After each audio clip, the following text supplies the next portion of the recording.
So here it is, for all you ambitious people out there, a guide on how to do absolutely nothing. You've got these huge dreams, right? I mean, you can practically see that future version of yourself. Successful, happy, finally doing the thing. So why?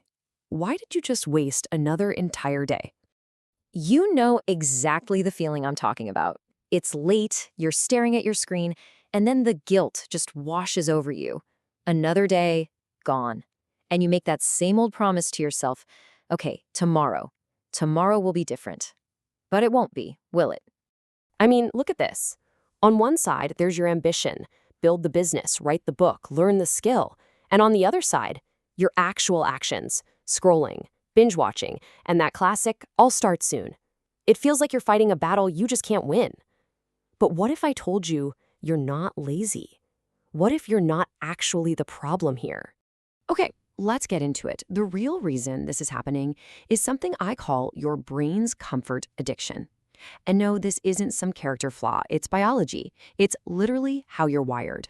So let's just get this straight right now. Right now, what you're feeling is not laziness. It is not a lack of willpower. It's just your brain doing what it's designed to do, kicking into survival mode. See, there's this thing called discomfort avoidance. It's a primal instinct.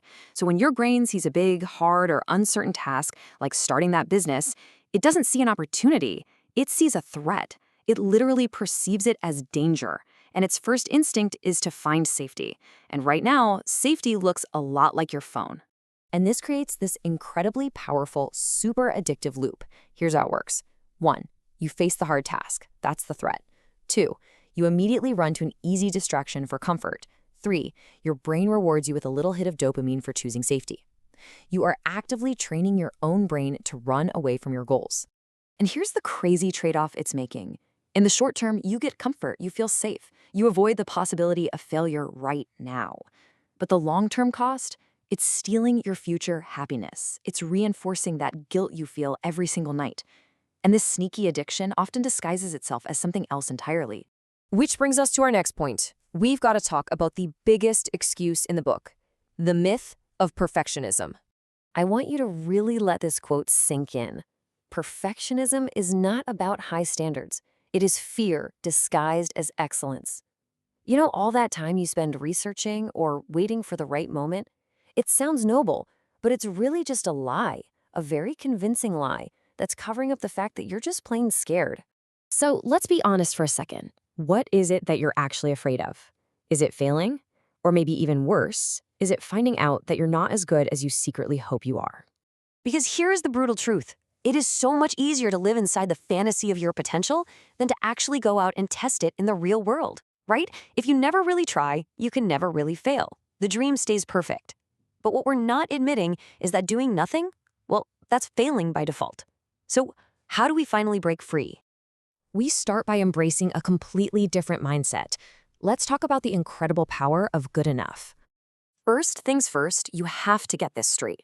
You've been waiting around for motivation, but motivation is just a feeling. It comes and goes. It's totally unreliable. What you actually need is discipline, and discipline isn't a feeling at all. It's a system. It's something you build, and it shows up even when you don't feel like it. So how do we build it? 1, accept the fact that you're probably not going to feel like it, and that's okay. 2, start impossibly small. I'm talking write 1 sentence, do 1 push-up, 5 minutes, that's it. 3, your goal is consistency, not perfection. Just show up. And 4, you have to learn to embrace bad first drafts. Messy, imperfect action is always better than perfect inaction. But building that discipline muscle isn't just in your head. It's about getting tactical. You have to literally design your life to make action the easiest possible choice. And this right here, this is a total game changer. This is a design problem, not a willpower problem. The most productive people on Earth don't have more willpower than you. They're just better at designing their environment so that doing the right thing is basically automatic. And you can do this too. It's simple. 1, remove temptation. Seriously, put your phone in another room. Out of sight, out of mind. 2, reduce friction. If you want to go to the gym, lay out your clothes the night before. Make it easy. And 3, protect your time. Block out 1 hour in your calendar for your most important task and treat it like it's the most important meaning of your life. Because it is.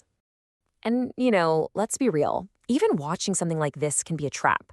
It feels like you're making progress, right? But consuming content is often just the smartest looking form of procrastination.